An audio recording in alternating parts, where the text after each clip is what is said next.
Hi friends, அடை தோசை செய்ய போகிறேன். மாவு அரைக்கலாம் வாங்க. 1 டம்ளர் இட்லி அரிசி எடுத்துக்கலாம்.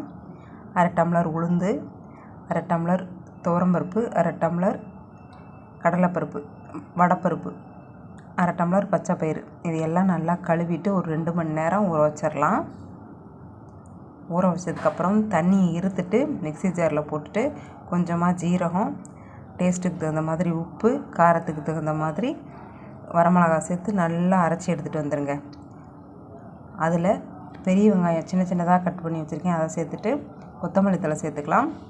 அது கூடவே கொஞ்சமாக தேங்காய் சேர்த்துக்கலாம். இது எல்லாம் நல்லா கலந்து விட்டுட்டு கல் அடுப்பில் வச்சு ஹீட் பண்ணிவிட்டு ஒரு 2 கரண்டி மாவு எடுத்து தோசை ஊற்றிட்டு அதில் கொஞ்சமாக எண்ணெய் விட்டுட்டு வெந்ததுக்கப்புறம் திருப்பி போட்டுட்டு தேங்காய் சட்னியோ சர்க்கரையோ வச்சு சாப்பிட்டு பாருங்கள், செம்ம டேஸ்ட்டாக இருக்கும்.